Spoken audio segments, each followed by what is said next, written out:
समाज शर्मा।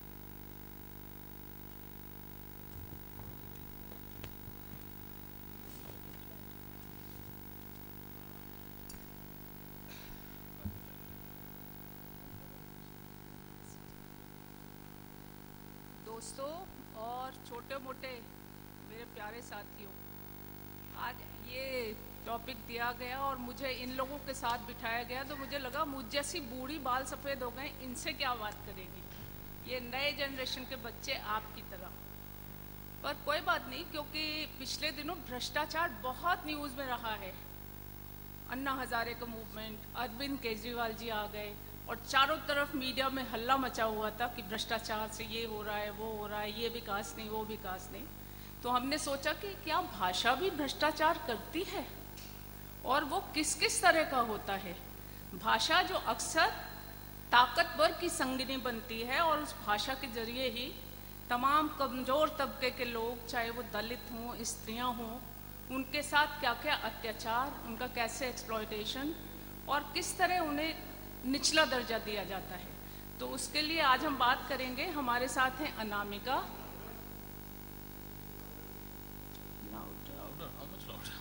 आई don't know how to do it, please help.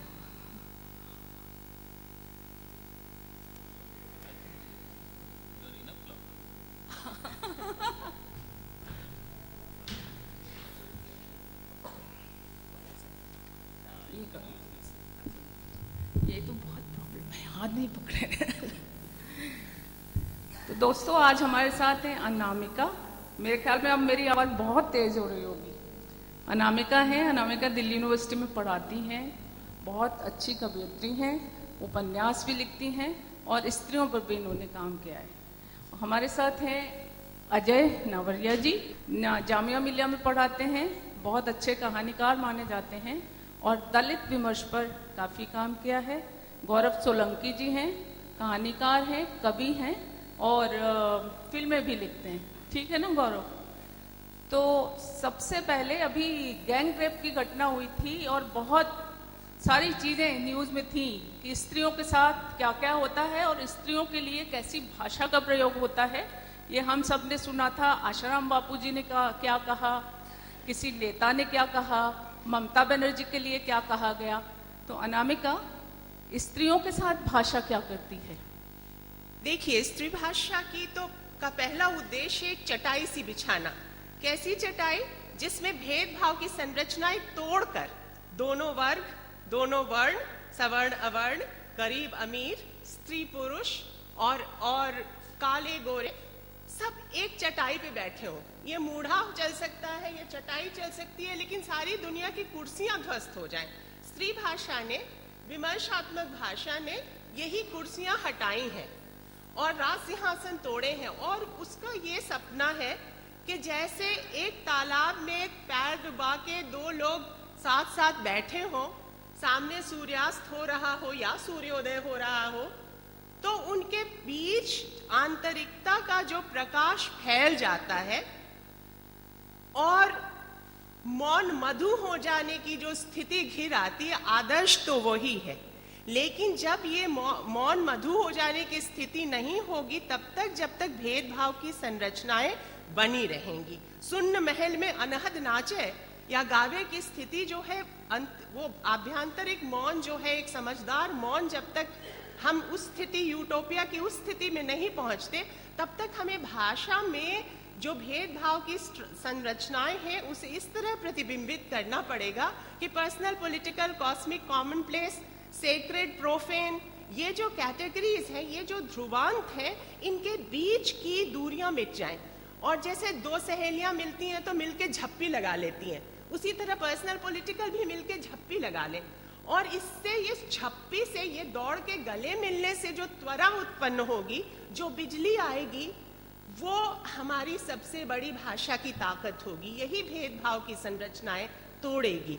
इसको अभी जो आपने जिस घटना का उल्लेख किया, भाषा में वो कैसे प्रतिबिंबित होता है, भाषा में कैसे संरचनाएं सिर के बल खड़ी कर दी जा सकती हैं, जैसे कैसे वर्णों के और वर्गों के बीच विभेद मिट सकता है, इसकी एक छोटा सा मैं उदाहरण दूं। और मिथकों को भी कैसे, उसके पुनर्लेखन, परंपरा की भी बैटरी कैसे रिचार्ज होती है, इसके लिए मैंने एक छोटी सी उदाहरण देना चाहूंगी। ये आसाराम बापू ने कहा, एक स्टेटमेंट दिया था उन्होंने सरस्वती मंत्र के लिए। तो उस मंत्र को निवेदित करके पूरी मिथकों की जटाएं कैसे सुलझानी है, इस पे मैंने एक कोशिश की। उस उदाहरण से मैंने भ्रष्टाचार के प्रतिकार का जो उदाहरण हम दे रह सकते हैं भाषा में, वो हम ऐसे, थानेदार प्रभु, इसका शीर्षक है नसीहत। थानेदार प्रभु आसाराम बापू के नाम, खासकर देह और धर्म, ये दो ऐसे क्षेत्र हैं जिसके बारे में लिखते हुए आदमी को कैसे सिर के बल खड़ा करना पड़ता है, सब्जेक्ट पोजीशन ऑब्जेक्ट पोजीशन में म्यूजिकल चेयर कैसे घटित करना होता है। पूज्यपाद बोले, दुनिया की किसी दुर्गति में भोक्ता की भूमिका भी नगण्य नहीं होती। आगे बोले पूज्यपाद, कन्या की भी दुर्गति जो हुई उसमें उसकी अपनी भूमिका थी। सरस्वती मंत्र साधती तो वाणी में ऐसा ओज जगमगाता, निष्फल नहीं होती प्रार्थना। पीकर मताए हुए चारों में से वे दो के तो पांव पकड़ लेती और कहती, धर्म भाई हो मेरे त्राहिमाम। तो उनका ब्रह्म नहीं जगता क्या? औरत का हथियार भाषा ही तो ठहरी, भाषा की कारीगरी से ही भक्षक को रक्षक बना ले जो, वो ही है स्त्री। त्याग, क्षमा, लज्जा, दया, सहिष्णुता, धीरज, वाक कला गहने हैं औरत के, मर्दों को गहनों से क्या वास्ता। महल अटारी लेकर मस्त हो लिए, मर्दों ने भाषा की जोत औरत की खातिर छोड़ दी। कुल मिलाकर देखिए तो इस बाट बखरे में प्रकृति मेहरबान औरतों पर ही रही। मर्दों को मिट्टी दी, औरत को ज्योति। भटकों को राह दिखाने का, संस्कृति बचाने का धर्म ने तभी ठीका स्त्रियों को दिया। ठीका दिया मिला तो कुछ खुदरा तकलीफें भी प्रतिभूपि कर या संपदा कर की तरह झेल लेती। इतनी भी बकछक क्या, सदियों के अनुभव का जो लाभ लेना था, छुट्टा नहीं घूमना था। दिल्ली की सड़कें 9:30 का समय, बॉयफ्रेंड और सिनेमा, एकैकम अपि अनर्थाय किम यत्र चतुष्टयम। लक्ष्मण रेखाओं की भी भैया होती है एक तर्कना। आ बैल मुझे मार की बेवकूफी में फंस गई हैं लड़कियां। जैसे कि बैल बैल होते हैं, मर्द तो मर्द ही रहेंगे ना। ना धुने सकती है सधी हुई स्त्री भाषा ही। ध्यान से सुना, अब भाषा कैसे काउंटर कर सकती है पेट्रियार्की का ये तर्क। ध्यान से सुना थानेदार प्रभु यह प्रवचन, भाषा की भी सीमा रेखा होती है ना, उसकी भी होती है एलओसी। यह एलओसी लांग कर कहना है प्रत्युत्तर में इतना ही, बकौल आपके सरस्वती मंत्र नहीं लेने की उचित ही सजा पाई कन्या ने। पर आपको क्या हुआ? क्यों आपका मंत्र काम नहीं आया? कैसे यो फिसल गई जिह्वा कि फूट गया भांडा। काले धन की तरह एकदम ही उजागर हुआ, भीतर जो छुपा छुपा कर रखा था महाकुंभ विष का। घंटियां डुलाते हुए घूमते हैं जो इधर उधर, जिनको नहीं काबू किसी इंद्रिय पर। चील कौवों को खिलाना है उनका गज घंट काट कर। बलात्कृता देवी सरस्वती ने साधी होती जो यह महीयसी मुद्रा, सृष्टि के आरंभ में ही तो आगामी सदियों के ब्रह्मा यो नहीं घूमते यो निरंकुश निडर। तो दोस्तों, अनामिका ने सारी बातें बताई। इसमें पंचतंत्र का एक 2 लाइन का उदाहरण कि स्त्रियों से परामर्श लेना शास्त्र विरुद्ध है, क्योंकि स्त्रियां स्वाभाविक रूप से कम बुद्धि की होती हैं। इसी बारे में मैं अजय से बात करूंगी। अजय, भाषा दलितों के मामले में भाषा का भ्रष्टाचार कैसा है? धन्यवाद क्षमा जी। और दोस्तों, हम यहाँ बहुत लंबी बात कुछ कहने नहीं आए हैं, बहुत छोटी छोटी 2-3 बातें। एक तो ये कि मैं जब इस विषय के बारे में सोच रहा था, भाषा और भ्रष्टाचार, तो मैंने सोचा कि आखिर ये शब्द जो है, जब मैंने उसका इंग्लिश वो देखा, वर्जन देखा, तो वहाँ भी वो भाषा और भ्रष्टाचार ही लिखा था। मैंने कहा ये भ्रष्टाचार इन्होंने इंग्लिश में भी ऐसा ही लिखा है, तो कोई खास वजह होगी उसके पीछे। मुझे अचानक याद आया कि हमारे यहाँ एक हिंदी में एक पद चलता है जिसे अर्थ संकोच कहते हैं। अर्थ संकोच का मतलब ये होता है कि किसी शब्द का अर्थ जो है वो संकुचित होता चला जाए। जैसे बातचीत में हम सभी जानते हैं एक शब्द है बलात्कार, या एक शब्द है मृग। मृग पहले सारे पशुओं के लिए चलता था, मगर अब वो संकोच में जाकर सिर्फ एक हिरण के लिए रह गया। उसी तरह बलात्कार आप सभी जानते हैं। ऐसे ही मुझे लगता है कि भ्रष्टाचार के बारे में भी हमें सोचना होगा। भ्रष्टाचार सिर्फ आर्थिक नहीं है, चाहे वो अन्ना का हो या केजरीवाल का मूवमेंट हो, हम उसको वहां तक केंद्रित करके नहीं देख सकते। भ्रष्टाचार के अनेक अनेक आयाम हैं। बिल्कुल। और भ्रष्टाचार को तोड़कर अगर हम देखें तो ये भ्रष्ट आचरण से है। और इस आचरण में भाषा, अगर यहाँ भाषा की बात अगर लैंग्वेज के रूप में की जा रही, तो मुझे लगता नहीं कि उससे संबंध है। भाषा का यहाँ अर्थ है हिंदी भाषा से। हिंदी भाषा में भ्रष्ट आचरण कैसे कैसे हुए हैं, इसको लेकर बात होनी चाहिए। दोस्तों, मैं समझता हूं कि हिंदी साहित्य, अब मैं गलत हो सकता हूं, मगर थोड़ी बहुत पिछले हिंदी साहित्य को, इतिहास को ध्यान में रखकर मैं अगर कथा साहित्य पे ही बात करूं, तो आप देखेंगे कि लिंग के आधार पर, जेंडर, जाति के आधार पर, इसमें कोई दलित अलग से नहीं है। मैं जाति बोल रहा हूं। और हम जो लोग भारत में हिंदू कहाते हैं, और हिंदुओं से इतर जो धर्म हैं उनमें भी जाति है, इससे आप इनकार नहीं कर सकते, नजरअंदाज नहीं कर सकते। जब हमें भारत के सामाजिक यथार्थ को समझना होता है, उसकी जो सोशल रियलिटी उसका, तो हमें जाति के ही माध्यम से समझना होता है उसे। हम ये कैसे मान सकते हैं कि जाति, अगर हम आंख बंद कर लेंगे तो जाति मिट जाएगी? ऐसा संभव नहीं है। जैसे हम ये नहीं मान सकते कि हम ये कहें कि कोई जेंडर बेस्ड जो है बायसनेस नहीं है। हमें न मानने से क्या होता है, वो जो है वो तो है। लेकिन अजय, जो पांडित्यपूर्ण भाषा है, जो शुद्धतावादी भाषा है, वहाँ कहीं ना कहीं ऐसा है ना कि एक खास वर्ग को, जिसको आप गरीब भी कहेंगे, वंचित कहेंगे, उसको अलग रखा गया। मैं इसमें आप ही की वो बात जो आपने पंचतंत्र के उदाहरण से कही है, मैं इसको मनुस्मृति के उदाहरण से कह सकता हूँ। कान में शीशा डाल देना चाहिए। न केवल वहाँ दलित शब्द ही नहीं है, वहाँ शूद्र है। शूद्र है जी। और माफ कीजिए, मैं ये कहता हूँ कि भारत में आज जो जाति व्यवस्था है वो इतनी सरल नहीं है। कभी रही होगी 4 वर्गों में, आज वो 4 वर्गों में नहीं है। वहाँ हर जाति के नीचे एक उपजाति है जिससे वो कोई फंक्शन रिलेशनशिप के अलावा कुछ रखता नहीं है। यानी जिसे हम रोटी बेटी का संबंध कहते हैं, वह संबंध आपस में भी नहीं है। मैं ये बात दलित जातियों के बारे में भी कह सकता हूँ। वहाँ तमाम जातियां हैं जो आपस में, मुझे अच्छे से याद है, बहुत पहले की बात है, हम लोग कथाक्रम का एक प्रोग्राम हुआ था लखनऊ में, और वहाँ कमल भारती आए थे, और मुद्रा राक्षस ने बातचीत में बोला था मुसहर जाति के बारे में। उन्होंने कहा कि मुसहर जाति चूहे खाती है। तो इस पर कमल भारती क्रोधित हो गए थे, आवेश में आ गए, और उन्होंने कहा कि मैं भी दलित जाति से आता हूं, मगर मैं चूहे नहीं खाता हूं। तो कहने का अर्थ ये है कि यहाँ इतना दोनों, इस वर्ग के अंदर भी इतनी दूरी है आपस में कि हम इस आधार पर दूसरे वर्गों को ये नहीं कह सकते कि साहब ये जाति व्यवस्था सिर्फ वहाँ है, मतलब दलित वर्सेस नॉन दलित है। नहीं, इसमें तो बहुत सारे वर्ग हैं। यानी कि भाषा के स्टीरियोटाइप्स को बदला जाना चाहिए। जी बिल्कुल, मैं और ये खास तौर से मैं सोचती हूँ कि जो इलीट साहित्य आप कहते हैं और जो लोक साहित्य है जिसमें हमारी लोकोक्तियाँ हैं, मुहावरे हैं, कहावतें हैं, उसमें भी ये आप इसे भ्रष्टाचार कहें, मैं इसको ये कहूँगी कि बहुत ही नीचे ऊपर की बातें।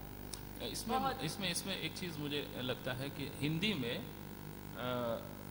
में जिस तरह से भाषा का एक नया रूप इस समय हमारे सामने आ रहा है, और संभवतः हम जानते हैं, सभी इस बात को जानते हैं कि आमतौर पर साहित्य मध्य वर्ग द्वारा ही लिखा जाता है और आमतौर पर पढ़ा भी उन्हीं के द्वारा जाता है। उसी का कुछ हिस्सा कभी कभार लोक से जुड़ जाता है, जैसे रेणु जुड़े, राग दरबारी में श्रीलाल शुक्ल जुड़ गए।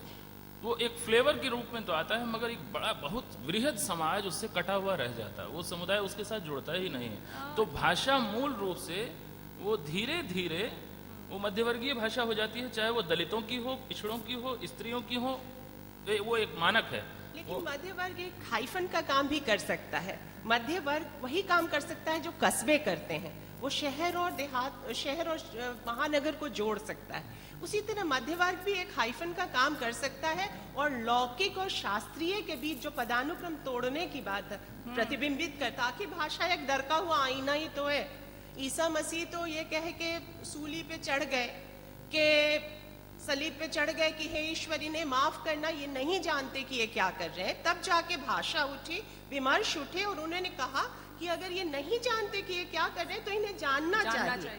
और इसीलिए भाषा का वो पदानुक्रम, वो भेदभाव की संरचनाएं प्रतिबिंबित ही नहीं करना, रिफ्रैक्ट करना, बल्कि उसको रिफ्लेक्शन ही नहीं, रिफ्रैक्शन करना, एक तरह की फीको सर्जरी करना, क्योंकि पूर्वाग्रह ही सारे अनाचार और भेदभाव की संरचनाओं का मूल है। अगर मैं आपको जानती हूँ तो मैं आपको मानती हूँ, जानना ही मानना है। जैसे मोतियाबिंद हो जाता है, आंख में पट्टी पड़ जाती है, तो मोतियाबिंद की फीको सर्जरी करनी पड़ती है। उसी तरह ये फीको सर्जरी करनी होगी भाषा को, ताकि जो हम नहीं देख पा रहे, नहीं जानते कि हम क्या कर रहे हैं, वो हम जाने कि हम क्या कर रहे हैं। और कहीं जो हमारे भीतर कोई सोया है जो हमें एक सदिच्छा, एक यूटोपिया की दुनिया में, ऐसी दुनिया में जहाँ सबकी संभावनाएं फूले फले, इस दुनिया में ले जाना चाहता है, तो उस दुनिया की ओर हमारी आंख तो उठे। लेकिन बेसिकली पूर्वग्रहों की जो मोतियाबिंद है, उसकी सर्जरी भाषा को अपने औजारों से करनी चाहिए। हालांकि ये औजार जो है ना बड़ी मुश्किल से विकसित होते हैं। गौरव,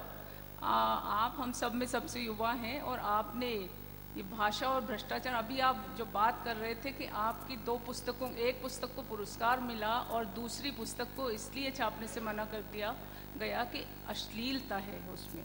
तो ये अश्लील और अश्लील की परिभाषाएं भाषा किस तरह से तय करती है और कौन इन्हें बनाता है, और ये किस पर लागू होनी चाहिए और क्यों नहीं होनी चाहिए? मुझे लगता है कि हिंदी में और हिंदी वाले हम सब लोगों में एक नैतिकता की, हमने नैतिकता की परिभाषा बना रखी है हमारे समाज में, और उसकी जिम्मेदारी हम सब ने बाहर ओढ़ रखी है अपने ऊपर। जो जिन्होंने परिभाषा बनाई है जरूरी नहीं कि वो नैतिक हों। बिल्कुल, जो अभी हमने सुना भी कि सारे नैतिकता के पहरुए उठ खड़े हुए थे। हाँ। तो उसी तरह से मुझे लगता है हिंदी साहित्य भी अलग नहीं है हमारे समाज से। ऐसा नहीं कि हिंदी साहित्य के लोग कहीं और से उठ के आए हैं। तो और मैं उम्मीद किया करता था जब तक मतलब मैं जुड़ा इस तरह से साहित्य से, छपा, और तो मैं उम्मीद किया करता था कि लेखक ज़्यादा प्रोग्रेसिव किस्म के लोग होंगे, ज़्यादा खुले हुए दिमागों के लोग होंगे। लेकिन हिंदी साहित्य में आमतौर पर मुझे ऐसा दिखा नहीं ज़्यादा। तो जैसा अजय अभी अपने अनुभवों से और कह रहे हैं, तो जाति के आधार पर और आर्थिक आधार पर तो बहुत बड़ा वर्ग कटा रहा है। उसके बारे में लिखा भी कम गया है और बात भी कम हुई है, और उस वर्ग तक पहुंच भी बहुत कम रही है साहित्य की।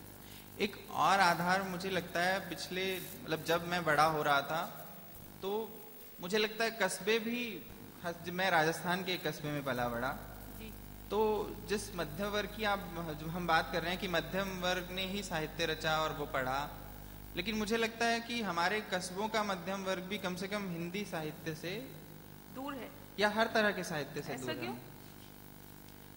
मेरे कस्बे में एक भी जगह ऐसी नहीं थी जहाँ से कोई भी किताब, जहाँ से प्रेमचंद की किताब भी खरीदी जा सके। और छपती तो है ही नहीं, पब्लिशर हाँ। सारे बड़े ही शहरों में हैं। हाँ, तो मेरे पापा टीचर थे तो उनकी लाइब्रेरी से कुछ किताबें लाते थे तो हम वो पढ़ते रहे। लेकिन लाइब्रेरीज में भी एक खास तरह की किताबें होती हैं। स्कूल की लाइब्रेरी में देखो तो एक खास, मतलब प्रेमचंद, शरद चंद्र हमने पढ़ा, लेकिन उसके अलावा आज क्या हो रहा है पिछले 20, 30, 40 साल में पता नहीं, पॉलिटिकली, क्योंकि लाइब्रेरीज में जो जाती है किताबें वो सब उस तरह से नहीं होती हैं। उसके बाद मैं कॉलेज में आया, हमारे कॉलेज में एक बहुत बड़ी लाइब्रेरी थी, वहाँ भी हिंदी साहित्य की किताबें थी, वहाँ भी एक खास किस्म की किताबें थी। मतलब कुछ चुनिंदा, यानी कि खरीद का भ्रष्टाचार, खरीद का भ्रष्टाचार, कुछ चुनिंदा किस्म के लेखक ज्यादा प्रमोट किए जाते हैं, जिनका हो सकता है ना समाज से उतना लेना देना हो, ना उनके लेखन का लेना देना हो। तो जो खरीदने वाला और पाठक वर्ग है उस तक जो चीजें पहुंचती हैं वो इतनी फिल्टर होके पहुंचती हैं और ज्यादातर उसको रिपेल करती हैं साहित्य से।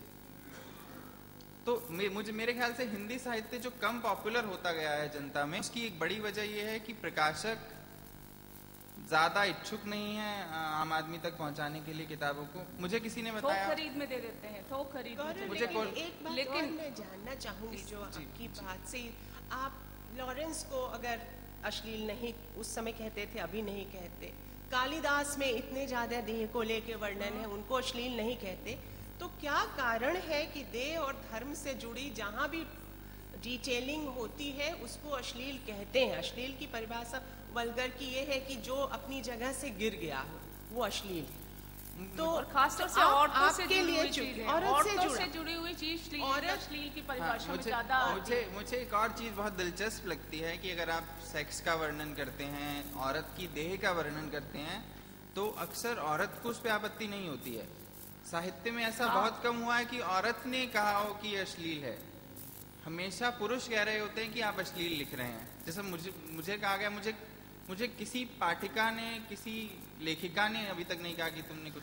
और गौरव ये भी लेकिन बताइए आप, ये सॉरी, ये तो है गौरव, एक जो परिवार एक संस्था है उसके अंतर्गत शायद हम ये नहीं कह सकते कि स्त्रियां भी इसका, अभी कल ही एक अखबार में खबर छपी थी कि एक महिला छत पर चली गई और बिना सिर ढके, तो उसके पति ने उसके बाल काट दिए और सास के कहने पर। तो इसको ऐसे शायद नहीं बांट सकते। आखिर औरतें भी तो उस तरह की विचारधारा को रख सकती हैं ना, कि जो कि, और सास ही कहती कि घूंघट मार के क्यों नहीं खड़ी थी बाहर, ऐसे दिख रही थी। तो जो आपकी पुस्तक पर अश्लीलता का आरोप लगाया और नहीं छापी, जी। तो वही पूछ रही थी कि अश्लील की आखिर परिभाषाएं इतनी संकुचित क्यों है?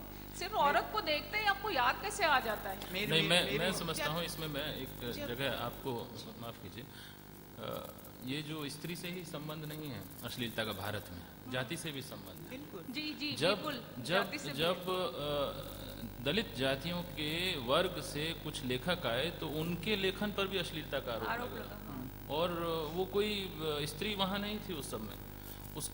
उनकी भाषा को लेकर, जो वो दैनिक व्यवहार में, रोजमर्रा के जीवन में जो वो भाषा इस्तेमाल करते थे, उस भाषा पर आक्षेप लगे और कहा कि वो इंडिसेंट है, उसको साहित्य में जगह नहीं देने। माने साहित्य, पुरानी परिभाषा, साहित्य एक मंदिर है।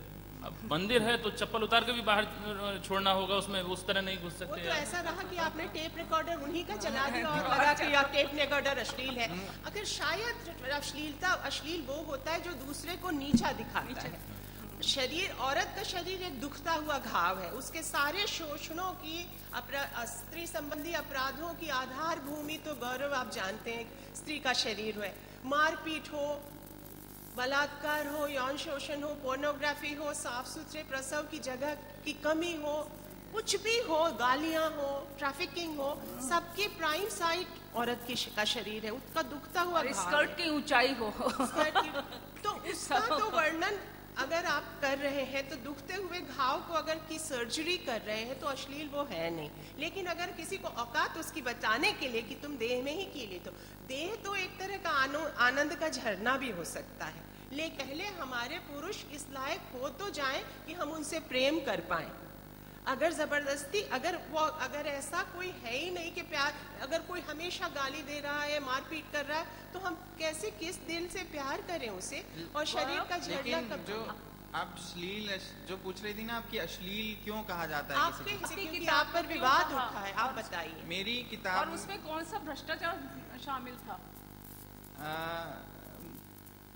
ज्यादातर बहुत से मौकों पे मैंने देखा है कि किसी ना किसी वजह से अश्लीलता हमारे समाज में एक बहाना बन गया है कि आप किसी भी आपका कोई भी मोटिव हो, आप किसी का कुछ विरोध, किसी का नुकसान करना चाहते हैं या किसी के काम को सामने आने से रोकना चाहते हैं, तो अश्लीलता एक औजार बन गया है कि आप कह दो कि अश्लील है, उसके बाद कुछ नहीं कहना पड़ता लेकिन गौरव, आप आपको। ये तो भी अश्लील बताइए। जो मैं बता रहा था आपको, अश्लील जो आपको अनकंफर्टेबल कर रहा है, हमारे समाज की आम समझ ये है कि जो अनकंफर्टेबल कर रहा है उसको छोड़ दो। हमारे माता पिता हमें जो चीजें अनकंफर्टेबल करती हैं, जिनसे उनसे बात करते हैं, उनको थोड़ा असहज होगा, वो इग्नोर करना चाहेंगे। तुम्हारे उन बातों लायक को। नहीं है। हाँ, तो वो तुम्हारे लायक नहीं है। बचपन में कहते थे ये किताबें तुम्हारे लायक नहीं है, इस तरह के उपन्यास मत पढ़ो, इस तरह की पत्रिकाएं मत पढ़ो। तो जो अनकंफर्टेबल कर रहा है उसके लिए आंखें बंद करते जाओ, जैसे दुनिया में वो खत्म हो जाएगा। इसके बाद दलित अपने बारे में बात कर रहे हैं तो वो उनको अनकंफर्टेबल कर रहा है, स्त्री अपने बारे में, अपने घावों के बारे में बात कर रही है, वो उनको अनकंफर्टेबल कर रहा है। यानी कि ये युवा भी, नहीं है, ये युवा वर्ग भ्रष्टाचार भी। कहेंगे आप इसे। हाँ? जहाँ कोई परेशान हो रहा है, भ्रष्टाचार है। जब दुख, जो घाव है वो इतना भयानक है, बढ़ बहुत गया है, जगह गैंग्रीन हो गया है। तो उसको देखना नहीं चाहते लोग। ये तो है, तो पर्दे के नीचे। और उसका इलाज भी नहीं करना चाहते। हम कह रहे हैं कि आप उस घाव को पनपने ही मत दो, वो घाव की जरूरत ही ना पड़े। अगर वो घाव ना हो तो उसके बारे में बात करने की जरूरत क्या होगी ना। कैसे इस घाव को दूर करेंगे? हमें तो लगता है कि जितना हम कहते हैं हमारी ग्रोथ हो रही है, सेंसेक्स इतना बढ़ गया, हम ग्लोबल इकोनॉमी में ट्रेवल करते हैं, लेकिन घाव बढ़ता ही जाता है। कैसे ये घाव मुझे बेचारा लगता है दूर कि होगा? ये जो भारत है हमारा, इसमें कई शताब्दियां एक साथ जीती हैं। हाँ, और जैसा अभी थोड़ी देर पहले अनामिका जी ने मध्य वर्ग की भूमिका पे बात करी थी, मिडिल क्लास की, मैं आपका ध्यान उस तरफ ले जाना चाहूँगा जिस समय मतलब 1900 के आसपास का, तो जब अंग्रेज़ भारत में आए पहली बार हमारी मिडिल क्लास हमें थोड़ी सी दिखाई देने लगे। भारत में जो मिडिल क्लास है वो भी जाति निरपेक्ष नहीं है, जाति से अलग करके नहीं देखी जा सकती। जो मध्य वर्ग का काम था वो भाषा को जो निम्न वर्ग है उस तक ठीक से पहुंचाना, उसके अंदर वो संस्कार पैदा करना था। मगर हुआ क्या कि बड़े दुख के साथ और विस्मय के साथ मैं कह रहा हूं कि ये जो मध्य वर्ग बना, ये शायद दो प्रमुख जातियों से बना, मूल रूप से ब्राह्मण और कायस्थ, और कुछ और छिटपुट जातियां उत्तर भारत में आईं जिसमें भूमिहार हो सकते हैं और कुछ त्यागी इस तरफ को हो सकते हैं, मतलब उनकी कोई बहुत बड़ी गिनती नहीं थी। मगर तो ये मध्यवर्ग जो बना, ये मध्यवर्ग उस मध्यवर्ग से अलग था जो यूरोप में था, क्योंकि ये जातीय भावना से मुक्त नहीं था। और इसका प्रमाण यह है कि वो आज तक मुक्त नहीं है। आप देखेंगे कि जैसा आपने कहा कि जानना ही मानना है, अनामिका जी तो स्त्री हैं, आते ही पता लग जाता है सबको स्त्री हैं। क्षमा शर्मा जी का पता लग जाता है स्त्री हैं। एक ब्लैक आता है जो वो सामने आता है, उसकी आइडेंटिटी सबको पता लग जाती है। दलित के साथ ये बड़ी दिक्कत है, उसकी आइडेंटिटी का पता नहीं लगता। पहचान का संकट। पहचान जो होती है वो तब तक उसके साथ कोई प्रॉब्लम नहीं है अगर वह अच्छा दिख रहा है, वो अगर उस स्टीरियोटाइप को वो तोड़ चुका है कि वह काला होगा, वो उसको बात करने की तमीज़ नहीं होगी, वो कुछ भी उटपटांग ऐसा व्यवहार करेगा, जो हमारा एक फ्रेम है जिस फ्रेम में हम हमेशा कसते हैं। ऐसा बहुत बार हुआ। तो तब तक कोई प्रॉब्लम नहीं है। प्रॉब्लम तब शुरू होती है जब यह पता लगता है कि जिससे हम इतनी देर बात कर रहे थे वो वास्तव में एक दलित जाति से संबंधित था। अब झांक से अंदर कुछ टूटता है, अरे मैंने क्या किया, ये इतनी देर तक मैं किसके साथ बैठा था या बैठी थी, यहां से शुरू होता है। तो आपने ठीक कहा कि जानना। तो क्या इस पहचान के संकट को हम भाषा के जरिए कैसे अब देखिए कि अब ये जो मध्य वर्ग था, इसको मैं समझता हूं कि ये काम करना चाहिए था, मगर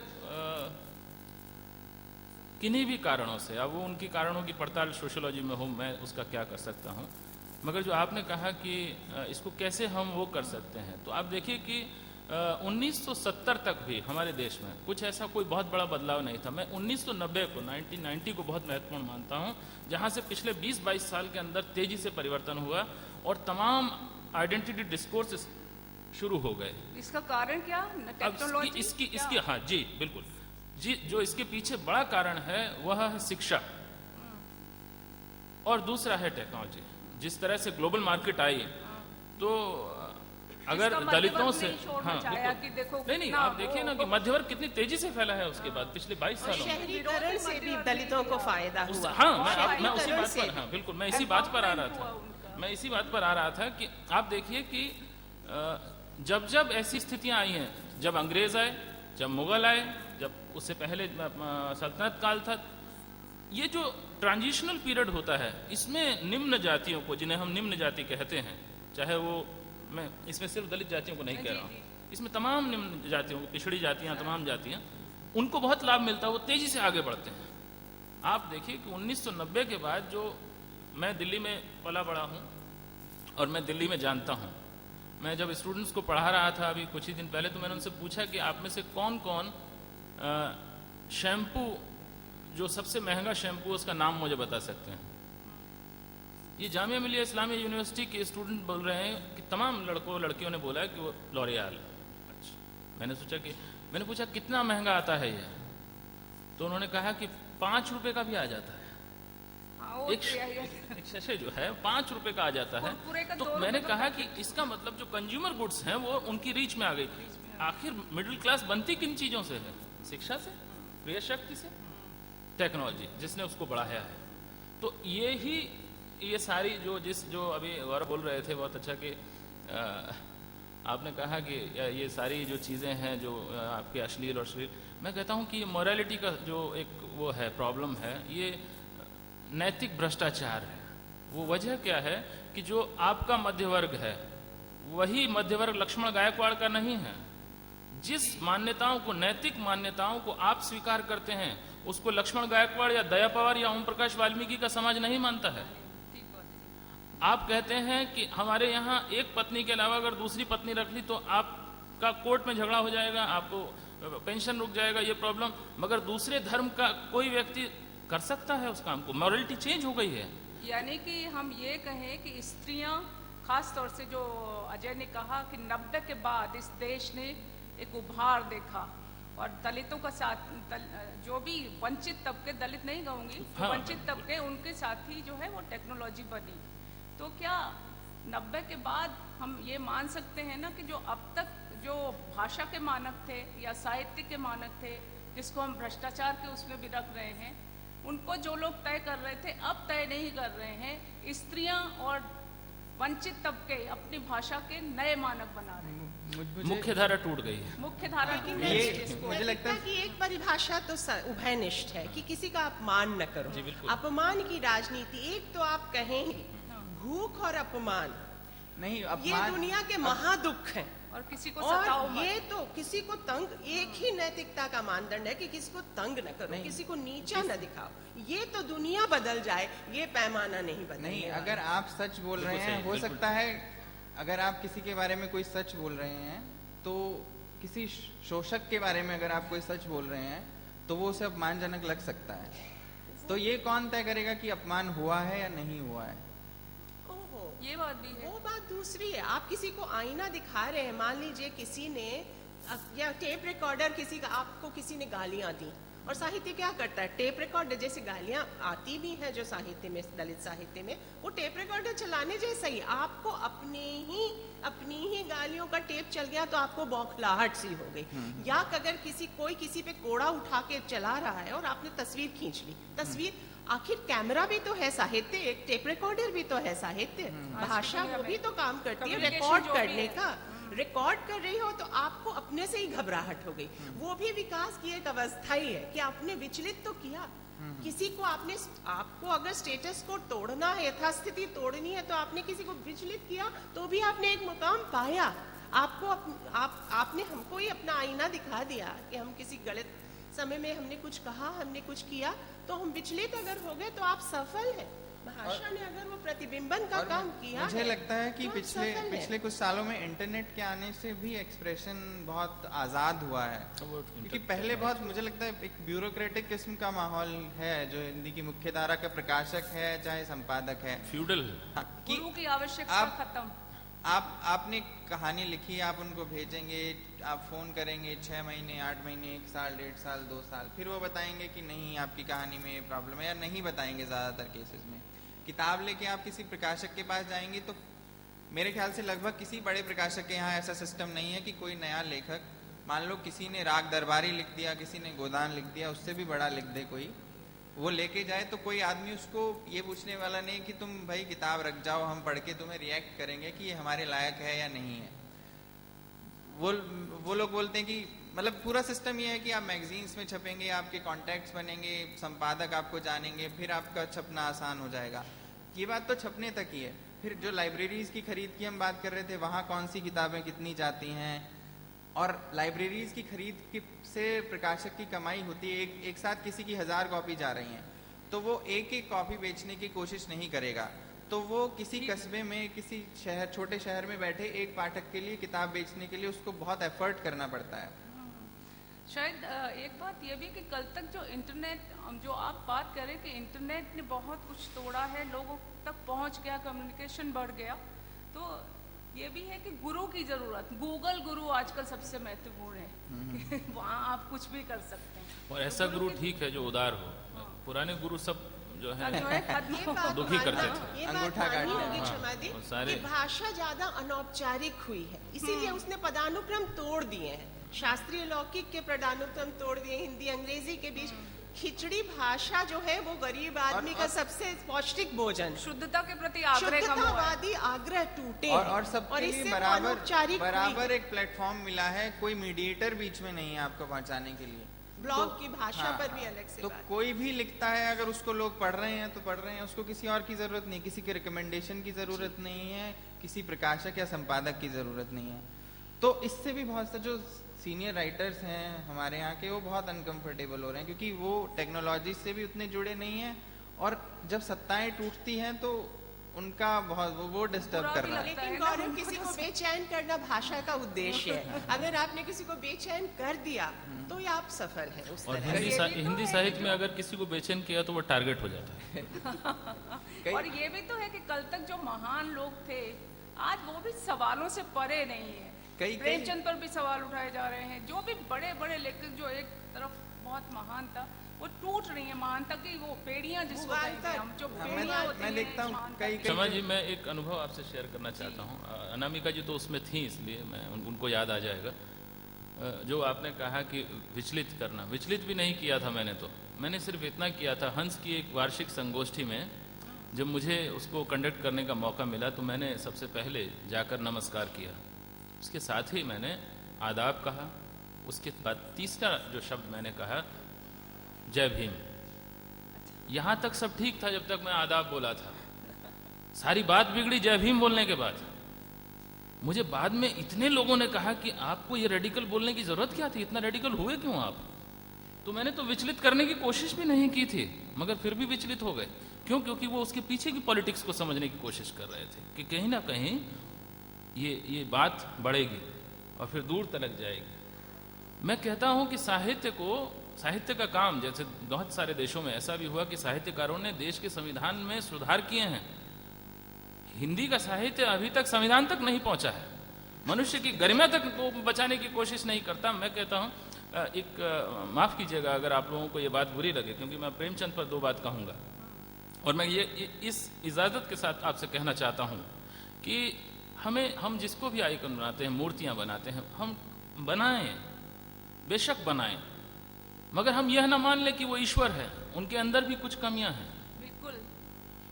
मैं मूर्तियां बनती भी तोड़ने के लिए जी ना, मूर्ति ना भी टूटे, मैं कह रहा हूं कि उसके अंदर किंचित संशोधन तो कर लिया जाए, कुछ तो सुधार किया जाए। जैसे मैंने जब प्रेमचंद की कुछ कहानियों को पढ़ रहा था, 10 साल पहले की बात है, मेरा ध्यान इस तरफ गया, मैं एक कहानी याद कर रहा हूं, सदगति नाम की। अब उसमें जो पंडित जी हैं और वो जो दुखी चमार है, भाषा कैसे भ्रष्टाचार करती है। पूरा का पूरा साहित्य का काम होता है कि वह हारे हुए के साथ जाता है, उसके लिए प्रतिबद्ध होता है। प्रेमचंद की कहानी की पूरी भाषा पंडित जी के पक्ष में आदरपूर्ण सब कुछ बनी हुई है, जबकि वह शोषक हैं। और दुखी चमार, नाम से बेचारा दुखी, जन्म से दुखी, समाज में दुखी, उसके साथ जो भाषा है, मैं डायलॉग्स की बात नहीं कर रहा हूं। डायलॉग में आप भाषा पात्र की होती है। मैं जहां जहां प्रेमचंद इंटरवेंशन करते हैं, इंटरफियर करते हैं, वहां की बात कर रहा हूं। वो कहते हैं हर जगह दुखी के लिए था, वो कहता है, और वो कहते हैं, वो आते हैं, ये तमाम जो, तो भाषा के इस भ्रष्टाचार की तरफ किसी का ध्यान नहीं गया। 1936 में कफन लिख गए, उसके बाद तक 2006 तक किसी का ध्यान नहीं गया। आखिर क्यों? मैं फिर उसी बात पर आता हूं दोस्तों, क्योंकि ये जो मध्य वर्ग है, ये कुछ खास जातियों से मिलकर बना हुआ था। संयोग और अच्छे दिन ये हैं जिसे आप कलयुग कह रहे हैं, ये उन वंचित तबकों के लिए सतयुग हैं। इसमें स्त्रियां भी शामिल हैं, क्योंकि जी, इसमें तमाम वंचित तबके, हाशिए के तबके जितने हैं, उनके लिए स्वर्ण युग है, सतयुग कहूंगा मैं उसी भाषा में। क्योंकि अगर मनु की बात याद रखें तो उसने स्पष्ट कहा कि स्त्री कभी भी स्वतंत्र नहीं होनी चाहिए। नहीं, भाषा बहुत छल भी रचती है। जैसे कांता संहित उपदेश, ये भी भाषा ही कहती है कि उपदेश दे, स्त्रियां जो है ऐसी साहित्य को ऐसा उपदेश देना चाहिए जैसे स्त्रियां दे सकती, मीठी भाषा में। साहित्य, स्त्रियां मंत्री हैं। ये जो छल है, छद्म है, माया है, ये भी भाषा का एक व्यू है, जिससे कि निजात पाने के लिए प्रजातांत्रिकरण हो रहा है। लेकिन अजय, मैं आपसे एक कहना चाहूंगी कि विकास है या मुक्ति है, वो एक क्रमिक प्रक्रिया है। उसका धीरे धीरे स्टेजेस में इवोल्यूशन होता है। कम से कम एक कोशिश की प्रेमचंद ने, और लोगों ने तो वो भी नहीं की ना। और ठीक है कि अचानक सारे पूर्वाग्रह नहीं टूटते, कोई भी धीमे ही जाता है। बहुत सारी चीजें वो सबकॉन्शियस में, क्योंकि नहीं, मैं प्रेमचंद की उसी बात पे नहीं, मैं गोदान को याद करूंगा, और मालती को तितली कह रहे हैं। और अपने पत्र में उन्होंने दामाद को लिखा है, अपने दामाद को, कि मेरी बेटी पढ़ी लिखी लड़कियों की तरह तितली नहीं है, वह घर के काम में बड़ी कुशल है। ये प्रेमचंद कह रहे हैं। और वो हमेशा भारतीय स्त्री और पश्चिम स्त्री के फेर में फंसे रहे। युग सापेक्ष पात्र ना, आपको मैं 1 मिनट में मैं एक बात कह दूं। वहां प्रेमचंद कह रहे हैं, जहां पर अपने दामाद को वो चिट्ठी लिख रहे हैं, ये वही भाषा है जो जब गोदान में मेहता कहता है। आप याद रखिए, मैं आपकी बात समझ गया हूं। लेकिन ये कह रहे हैं पत्र में लिखा है प्रेमचंद ने। नहीं, मैंने कहा ना कि धीरे धीरे वो जाता है, एक साथ ही कोई मुक्त नहीं हो जाता। उन्होंने एक प्रयाण किया, वो शुरुआत की, धीरे धीरे अब हम आने वाली पीढ़ियां, युग सापेक्ष तो बिल्कुल होगा ही ना। कुछ कम से कम उन्होंने घास वाली जैसा चरित्र दिया, उन्होंने एक तेजस्वी स्त्री दी, हमें कई स्त्रियां दी। शुरुआत तो की प्रेमचंद ने। ठीक है कि हम बाद में और डिकंस्ट्रक्ट करेंगे, अपोरिया पकड़ेंगे, हम ये सोचेंगे कि कैसे परतें धीरे धीरे साहित्य में और खुलनी चाहिए। लेकिन और इसीलिए विकास एक धीमे धीमे हर पीढ़ियों तक विस्तृत होता है। एक किसी ने शुरुआत की थी और उसके बाद हमें और उसे आगे ले जाना है। जो जितना दे दे उसके लिए उससे कृतज्ञ होना चाहिए। एक बूढ़ी चाची हमारे यहाँ फूल तोड़ती हैं, तो वो यही कहती हैं, जिसके पेड़ में जो मिल जाता है वो तोड़ लेती है। लेकिन जिस पेड़ में जितने, अगर मान लो किसी पेड़ में 100 फूल हैं और 10 कांटे हैं, तो कांटों की भी बात होनी चाहिए। कांटों की बात होनी चाहिए, लेकिन कृतज्ञता के साथ नहीं। कृतज्ञता नहीं है ये, कोई ऐसा नहीं कि बात कहना अनामिका कृतज्ञता नहीं है। अगर कोई साहित्य रच रहा है तो वो हमें कृतज्ञ नहीं कर रहा है। जो आप बात कह रही है ना, उसमें एक चीज मैं भी नोटिस करती हूँ, जैसे कि पत्रकारिता से जुड़ी हूँ, तो एक जमाने में जब किसी स्त्री के प्रति कोई अपराध होता था तो उसकी न्यूज कुछ ऐसे लिखी जाती थी कि फलां के साथ ये हो गया, ये हो गया, ये हो गया, और एक लाइन जोड़ दी जाती थी उसके अंत में कि स्त्री, ये महिला संदिग्ध चरित्र की कही जाती है। और जैसे ये लाइन जोड़ी जाती थी, पूरा अपराध का वो बदल जाता था कि जब वो संदिग्ध चरित्र की है ही, तो अपराध हो गया तो क्या हुआ, लेकिन अब आप पाएंगे कि न्यूज में ये लाइन नहीं लिखी तो जाती। ये क्रमिक विकास है ना, पीढ़ियों से धीरे धीरे हुआ। ये आज अभी भी हो रहा है, आपने पता नहीं जो किस बात है, हम नवभारत उससे टाइम्स पूरी सार्थकता से सहमत है, लेकिन एक पीढ़ी में होता नहीं है। वो साथी हाथ बढ़ाना साथी रे जैसा पीढ़ियों तक उतरता है। वो किसी और अब बिल्कुल मैं सहमत हूँ कि इस तरह से टोनल वेरिएशन जो होता है, व्यंजना का वो की जो मार होती है, वो किसी अखबार में मैंने अभी भी पढ़ा जिस तरह की खबर है कि किसी स्त्री का बलात्कार हुआ, और उसमें आखिर में ये नहीं था कि संदिग्ध चरित्र की है, नहीं, वो आजकल नहीं वो लिखा था जाता। वो था कि वो अपने प्रेमी के साथ लिव इन में रहती थी। हाँ, तो वो बदल गया है वो। तो दोस्तों, आज अनामिका ने इतनी अच्छी बातें कही, अजय जी की विचार आपने सुने और गौरव ने अपनी बातें बताई, तो मैं समझती हूँ कि शायद कुछ हमारी बातें आप लोगों तक पहुँची होंगी, और आप में से जो भी सवाल करना चाहते हैं के लिए समय है ये। आप कुछ पूछना चाह रहे थे कुछ उधर से? बात करना चाहते हैं और किनसे पूछना चाहते हैं ये भी आप।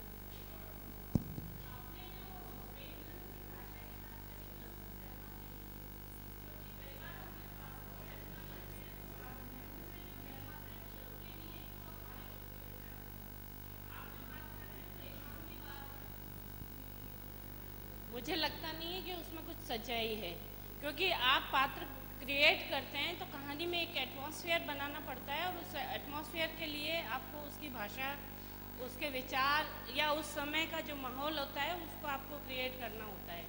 तो आज हम अगर किसी भी पुराने लेखक की रचनाओं को खंगालेंगे तो उसमें बहुत कुछ मिल जाएगा, लेकिन वो केवल एक हवा बनाने के लिए या एक माहौल क्रिएट करने के लिए या फिर एक हाइप क्रिएट करने के लिए तो बेहतर हो सकता है, लेकिन उसमें सच्चाई नहीं है। माफ मैं आपका नाम जान सकता हूँ? आप जी जी, मैं पुष्पा जी दुष्यंत के उस शेर को याद कर रहा हूँ कि सिर्फ हंगामा खड़ा करना मेरा मकसद नहीं। ठीक है, दूसरी बात ये कि कम से कम मैंने जब बात शुरुआत करते वक्त ही इस बात को कहा था कि मैं इसके विरुद्ध नहीं हूँ कि मूर्तियाँ बनाई जाएं, मगर उनके अंदर अगर कुछ हमें कुछ ऐसा दिखता है जिस पर हम बात कर सकते हैं, तो हमें उस पर बात जरूर करनी चाहिए। मैंने कब कहा कि मैं प्रेमचंद का विरोधी हूँ? मैंने बिल्कुल नहीं कहा। और दूसरी बात, नहीं, आप जिस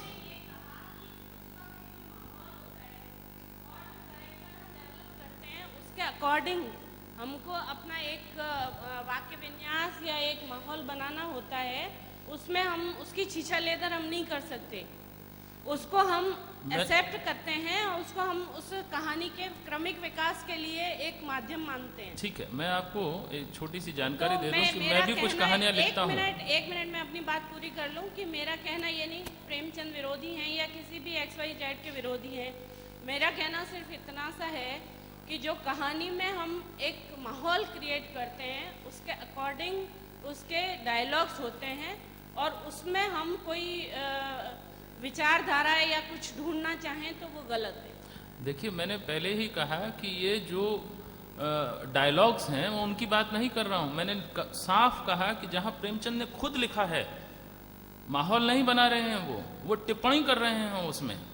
तो ये बड़ा फर्क है दोनों चीज़ों का। कि मैं ये नहीं कह रहा कि उन्होंने ये जो मेहता ने जो उसके मालती के लिए तितली शब्द का इस्तेमाल किया, मैं उस पर जा ही नहीं रहा हूँ।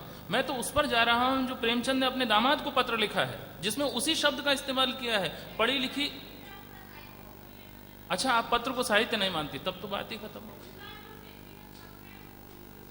अच्छा, व्यक्तिगत पत्र साहित्य में नहीं आते हैं। पुष्पा जी, चलिए, आपके तो बात विचार तो कुछ होंगे बचे नहीं। और हम पूरा सम्मान करते हैं, लेकिन किसी से असहमत होने का अधिकार भी ये लोकतंत्र हमें देता है। तो मैं प्रेमचंद से असहमत हो सकती हूँ, उनकी रचनाओं की चीर फाड़ कर सकती हूँ, इसमें कोई बात नहीं है। इसमें अगर आपके अपने विचार होंगे, उनके अपने हो सकते हैं। Okay, can I please interrupt? We have just 10 minutes and a lot of people to ask questions. So can I please request everyone to keep your questions crisp and short? Can we take 2 questions at a time? 2 questions एक बार ले सकते हैं? Is that okay? Okay, we'll take the gentleman here and there. It's a continuation of the same. Actually, अगर वो शब्द पत्र में उस तरह के नहीं लिखे होते तो आज ये विचारधारा नहीं यहाँ पर उठती।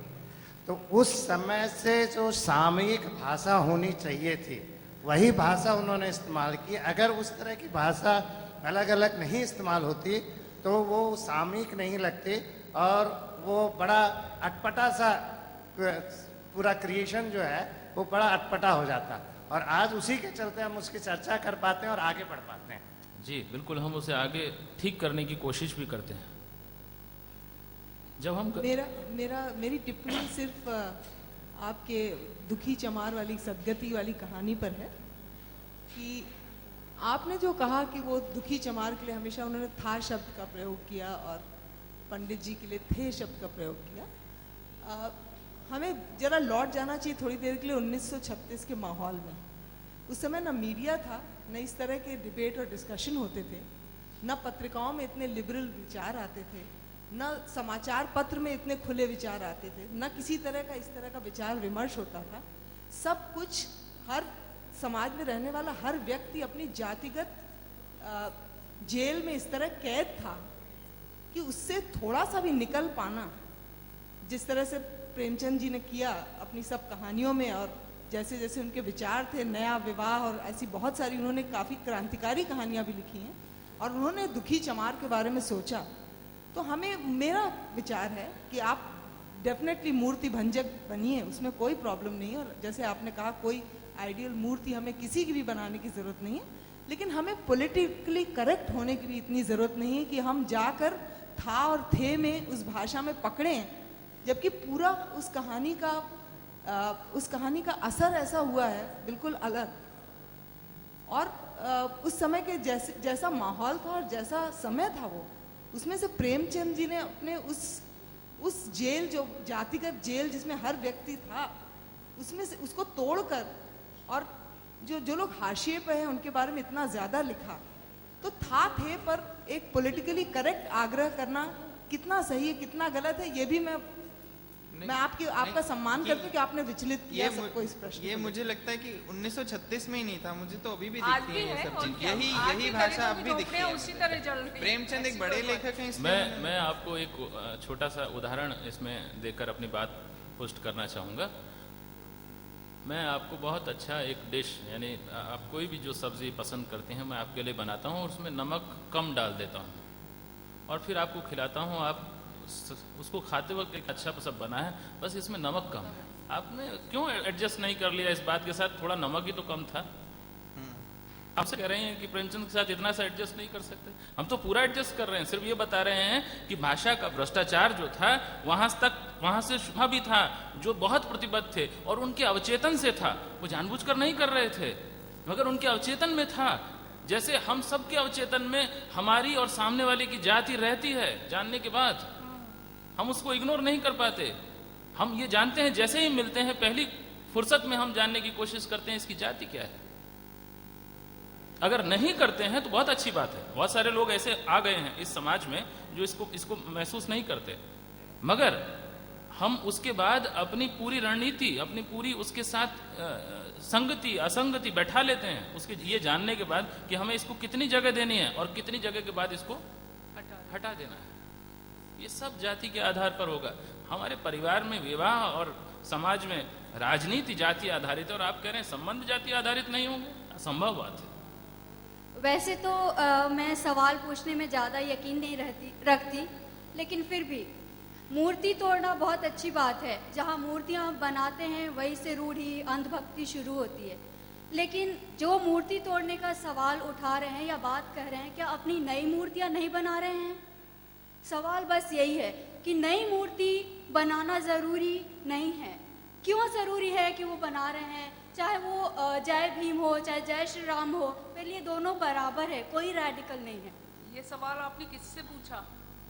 कोई भी उत्तर दे सकता है। मेरे लिए सभी आदरणीय हैं, समझदार हैं, विद्वान हैं।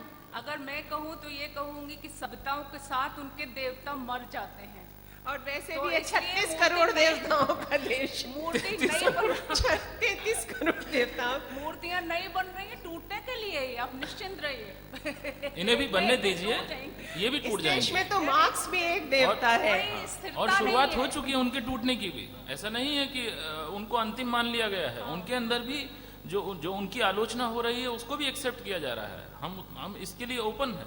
मैं फिर कह रहा हूं, जो आपने कहा था कि असहमति का अधिकार वो सिर्फ स्त्री या दलित या और युवा वर्ग के पास ही नहीं है, वो दूसरों के पास भी है। मैं अभी एक प्रवासी साहित्य सम्मेलन में था और एक हमारे मित्र आए थे लंदन से, तो उन्होंने कहा कि जब हम भारत में रहते थे तब हम ये चिंता करते थे कि हमारे माँ बाप को कोई बात बुरी ना लग जाए। अब हम वहाँ हैं तो हमें इस बात का डर बना रहता है कि हमारे बच्चों को कोई बात बुरी ना लग जाए। तो वो बड़ी दुखी थे इस बात से। तो मैंने कहा कि शर्मा जी, ये तो बहुत अच्छी बात है कि हम इस बात का ध्यान रखें कि दूसरे को कोई बात बुरी ना लग जाए। ये तो एक अच्छे समाज का सूचक है। हम इस बात का ध्यान रखें कि जो हमारे साथ हैं वो हमसे क्यों किसी बात पर बुरा, हम ऐसी बात या ऐसा व्यवहार क्यों करें किसी के साथ। जब हम नहीं करेंगे तो दूसरा भी नहीं करेगा। मगर मैं फिर कहता हूं, प्रश्न उठाना किसी का अपमान करना नहीं है। आप प्रश्न ही नहीं उठाने देना चाहते, उसी से विचलित हो रहे हैं, तब तो बड़ी गड़बड़ हो जाएगी। गांवों में बहुत अच्छा होता है, मिट्टी की मूर्तें बनती हैं, मिट्टी के शिवजी बनते हैं और मिट्टी के माउंट बनते हैं। हम बचपन में हमने देखा था कि मिट्टी की माताएं बनती थी और उसी दिन शाम को तोड़ दी जाती थी, प्रवाहित कर दी जाती थी। तो यही साहित्य शायद यही करता है, वो मिट्टी की मूर्तियां उठाता है जो बाद में प्रवाहित भी हो सके और फिर इसी तरह से ये हालांकि अनामिका जी, मैं इसमें भी एक पॉलिटिक्स देखता हूँ। ये स्त्रियों की मूर्तियां क्यों विसर्जित होती है? नहीं, गणेश की भी होती है और गणेश की भी क्यों होती है? जो कि शैव उससे है, जो वैष्णव नहीं है, जिनको बाद में हिंदू फोल्ड में ले लिया गया है। ये सारे शिव और गणेश ही सब पानी में और स्त्रियां पानी में जा रही हैं। कहीं कोई वैष्णव देवता नहीं जा रहा पानी में, विसर्जित नहीं हो रहा है। ध्यान दीजिए। मैं गौरव जी से एक अच्छा जवाब चाहूंगा। आपने जैसे एक बात कही है, मैं निधीश गोयल है, आपने जैसे एक बात कही है कि विचलित करना भी सफलता है। तो सफलता के बहुत सारे मायने हैं। ये कैसे सफल हो सकता है? फैकल्टीज, आपने तो इंजीनियरिंग किया है, इंजीनियरिंग में फैकल्टीज बार बार विचलित करती रहती हैं, इसका मतलब वो हर बार स्टूडेंट्स के सामने सफल हो जाती हैं क्या? और एक बात इसमें जोड़ूंगा कि जिस तरीके से आपने कहा टेप रिकॉर्डर साहित्य है, सब साहित्य है, फिल्में समाज का आईना है। साहित्य समाज का आईना अगर है तो चाणक्य ने चूंकि कहा था कि देश काल और परिस्थितियों के अनुसार चीजें बदलती हैं, तो वो 1924 की बात थी। उस समय उस समाज के अनुसार उन्होंने कुछ कहा, तो उस समय वो ठीक हो सकता है, आज हो सकता है ठीक नहीं हो। हम संशोधन करें ये के लिए, ये ना कहें कि वो गलत हो गया, क्योंकि ये गलत है या सही है। जैसे मैम ने कहा, क्षमा मैम ने, कि वॉल्टेयर ने एक बात कही थी, किसी के विचारों से मैं सहमत हूं ना हूं, लेकिन आपके विचार प्रकट करने के अधिकारों की मैं रक्षा करूंगा। तो दो तीन चीजें एक साथ ऐड हो जाती हैं। आपका कमेंट चाहूंगा गौरव जी से ना। विशफुल थिंकिंग है, साहित्य को समाज का आईना होना चाहिए, होता कुछ नहीं। Wishful thinking. मैंने ये नहीं कहा कि विचलित होना सफल होना है, विचलित करना ही साहित्य की सफलता है। पर अगर कोई साहित्य किसी जड़ समाज को हिला रहा है, कहीं डिस्टर्ब कर रहा है, उसको उसके घाव दिखा रहा है, या जिसको आप आईना कह रहे हैं, तो वो साहित्य की सफलता है मेरे लिए। दूसरी बात क्या आपने सुना? क्या इसके अलावा आप क्या पूछ रहे थे? आप कह रहे थे कि 1924 का जो समाज है, अगर उसका आईना कोई साहित्य दिखा रहा है तो उसमें क्यों कोई कमी बताई जा रही है? हाँ।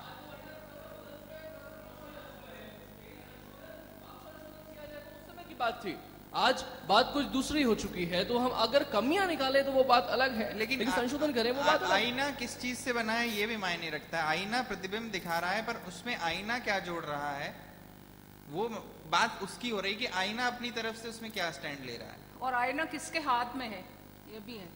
हाँ, क्या दिखाना चाहते हैं। और वो आईना दरक भी गया है। आप मेले में आप जाएंगे ना, तो अवतल और उत्तल दर्पणों का आपको एक घर बना हुआ दिखाई देगा, जिसमें आप घुसते ही अपना प्रतिबिंब डिस्टोर्टेड पाएंगे। कॉन्वेक्स और कॉनकेव मिरर्स का वो उस तरह से समायोजन होता है। तो साहित्य का काम सिर्फ रिफ्लेक्शन नहीं है, रिफ्रैक्शन भी है। वो डिस्टोर्शन को भी इसलिए रेखांकित करता है कि हमें वो उस तरह का क्रिएटिव झटका लगे और हम अपने स्टीरियोटाइप से बाहर आए। इसलिए तो वो इस तरह का वो नाई का, दाई का, नौकर का दरका हुआ आईना जो सामने वो टांगे रहता है अपने पिछवाड़े, वो साहित्य वैसा आईना है। वो किसी बड़े सैलून में टांगा हुआ आईना नहीं है, और उसमें कई कोणों से तस्वीरें आती हैं। दोस्तों, मैं सिर्फ एक बात कहकर मैं अपने को रोकूंगा, वो ये कि आप इस जगह पर बैठक में बहुत सारी स्त्रियां भी हैं, लड़कियां भी हैं। मैंने ऐसा कई बार नोट किया कि शाम के वक्त जब धुंधलका सा हो जाता है और 4 लड़के आदमी कहीं किसी जगह खड़े हैं, तो और कोई लड़की या औरत वहाँ से उसी रास्ते से उसे गुजरना है, तो वो पहले ही उसके मन में अलर्ट होना शुरू हो जाती है वो कि अगर कुछ ऐसा हुआ तो, अगर ऐसा कुछ हुआ तो ये करना है, ये करना है, उसकी योजना बनना शुरू हो जाती है। जो मैं समझता हूँ, और जैसी मैंने बात की है लोगों से, जो मेरे स्टूडेंट्स हैं उन सबसे, ये स्त्री का मनोविज्ञान है। वो ऐसा क्यों सोचती है? क्योंकि उसके अनुभव या दूसरों के अनुभव से वह सीख गई है। तो ये जो पिछड़ी जातियां और दलित जातियों के लोग हैं, जो वंचित तबके के आदिवासी लोग हैं, इनका भी कहीं ना कहीं अपने अनुभवों से या दूसरों के अनुभवों से वो जान गए हैं कि जैसे ही एक समूह बैठता है, ये अब हमारे विरोध में ही सोचेगा। आपका काम है, पुरुषों का काम है कि उनको ये भरोसा दिलाए कि हम आपके विरोध में नहीं हैं, हम आपके साथ हैं। We have time. I'm afraid we are out of time, but we can take 3 last questions. Can we take them in a row? 3 questions एक साथ. Can we take them in a row? Yes. Question number 1 from the gentleman here, number 2 from the gentleman there, and the lady here, the third question. नमस्कार, मैं आपसे यह प्रश्न पूछना चाहता हूं कि भारत में जितनी भी मुश्किलें हैं, जो भी अभी आपने भ्रष्टाचार के बारे में बात की या फिर अश्लीलता के बारे में बात की, क्या हम उसे प्राथमिक स्तर पर ही ट्रीट करें तो अच्छा नहीं होगा? जैसे उसकी जड़ पर जाए हम, जैसे कि भारत में ऐसा होता है कि हमें आरक्षण मिलता है बड़े बड़े स्तरों पर, लेकिन वही अगर हम प्राथमिक स्तर पर ही सभी को समान शिक्षा के अवसर दें, समानता रखें, तो क्या हम आरक्षण को खत्म नहीं कर सकते? जैसे कि अभी हुआ है कि 1ली से 8वीं कक्षा तक तो फेल नहीं किया जा सकता किसी भी बच्चे को, और वही हम बाद में आरक्षण की बातें करते हैं। तो क्या हम यहाँ पर ऐसा नहीं कर सकते कि किसी में भी भेदभाव न रखें और प्राथमिक स्तर पर ही सबको समान बना दें, शिक्षा के स्तर में भी, सभी स्तरों में? नहीं, वो आदर्श। हाँ, आप ही We'll just take 2 more questions before you begin to answer. Ajay ji से मेरा क्वेश्चन है। धर्मेंद्र उपाध्याय, जर्नलिस्ट हूँ, और मेरा क्वेश्चन आपसे ये है कि अभी आपने मूसाहा जाति के बारे में बताया। पिछले दिनों केपीसी में एक बंदा आया था जो इसी जाति से था और जो हॉट सीट पर बैठा था, लेकिन क्या है कि अब खुद कुछ ऐसी जातियां हैं जिनके बारे में इस तरह का बताया जा रहा है कि वो मूसक खा रहे हैं या चूहा खाते हैं, जबकि वो इन दिनों नहीं खा रहे हैं। तो इतने बड़े कार्यक्रम में इस तरह दिखाया गया, फिर भी किसी दलित संगठन ने या किसी ने इस बात का विरोध नहीं किया, और हम अभी मतलब मुंशी प्रेमचंद के बारे में या उस तरह के साहित्य के बारे में चर्चा कर रहे हैं। तो इसका भी क्या विरोध किया जाना चाहिए था? इस पे आपके क्या विचार हैं? And one last question. इस पूरी चर्चा की शुरुआती शास्त्रों और पंचतंत्र से हुई थी, तो मेरा ये बस इतना कहना था कि जिस शास्त्र में आप कह रहे हैं कि मनुस्मृति में कान में कांच डालने की बात हो रही है, उसी शास्त्र में ये भी बताया गया है कि सतयुग में जब श्रौत याग होते थे तो यजमान अपनी बीवी के साथ बैठते थे, और जो आहुति होती थी उसमें स्त्री अपनी परछाई देख के, ये उसमें एक इंटेंशन ये था कि उस स्त्री का तेजस तत्व जो है वो आहूत किया जा रहा है। तो वहाँ पे परिस्थिति के हिसाब से इन शास्त्रों को लिखा गया, जो चातुर्मास का था। As a history student also I am telling you कि वो सारी चीज़ें उस कॉन्टेक्स्ट में लिखी गई थी। तो एकदम अगर किसी बात को आउट ऑफ कॉन्टेक्स्ट निकाल ली जाए तो उसका मतलब आप कहीं पे भी कुछ भी उसको हो सकता है, कान में कांच डालना या इस तरीके का, स्त्री खुली नहीं रह सकती। तो मेरा बस एक इतना पॉइंट आउट करना था कि वो सारी चीज़ें जो बताई गई थी, एक तो उस जमाने में बताई गई थी और एक कॉन्टेक्स्ट में बताई गई थी। उस कॉन्टेक्स्ट को बाहर लेके करना तो फिर उस बात का मजा ही खत्म हो जाता है। अच्छा, मैं ये पूछना चाहूँगा आपसे कि यजमान अपनी पत्नी के साथ बैठ सकता था, तो स्त्री क्या अकेली भी बैठ सकती थी वहाँ पे?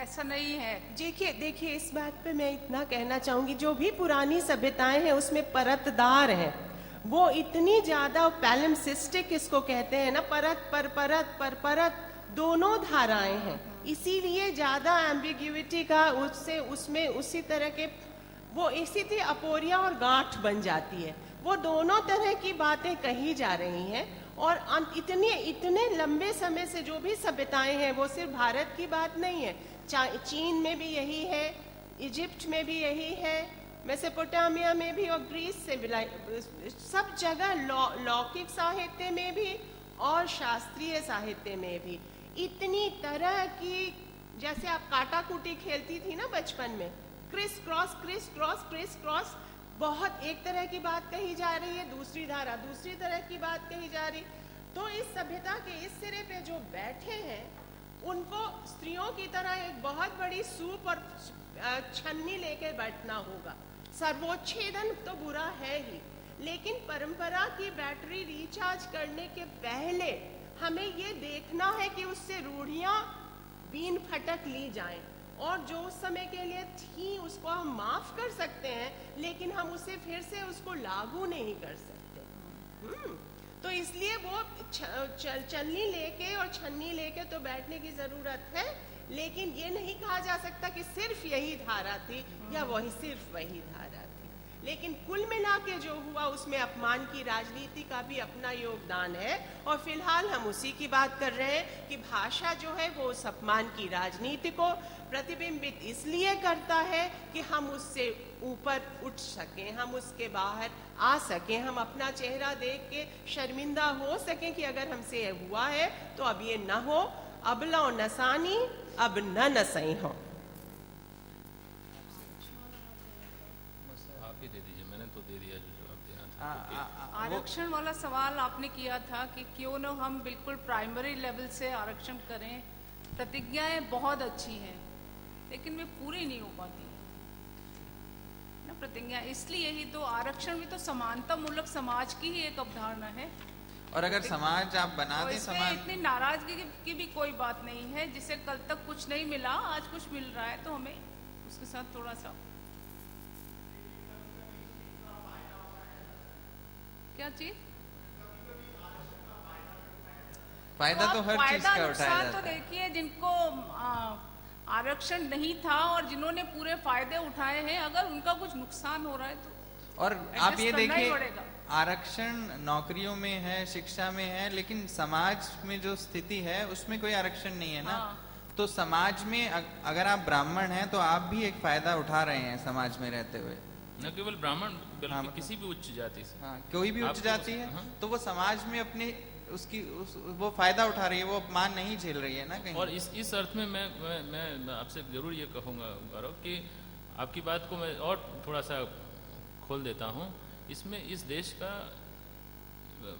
मैं अब दुर्भाग्य के अलावा कुछ नहीं कह सकता कि यहाँ पर जो जाति मजबूत हो जाती है वो अपने से कमज़ोर जातियों का शोषण करने लगती है। हरियाणा में आप वहाँ ब्राह्मण शक्ति में नहीं है और दूसरी सवर्ण जातियाँ भी शक्ति में नहीं, जो हैं वो आप जानते हैं, और वहाँ शोषण वही कर रहे हैं। अभी आप किसी और को शक्तिशाली बना दीजिए, मैं 3 राज्य बता सकता हूँ यहाँ उत्तर भारत से और दक्षिण भारत तक, जो दूसरी जातियाँ हैं, जो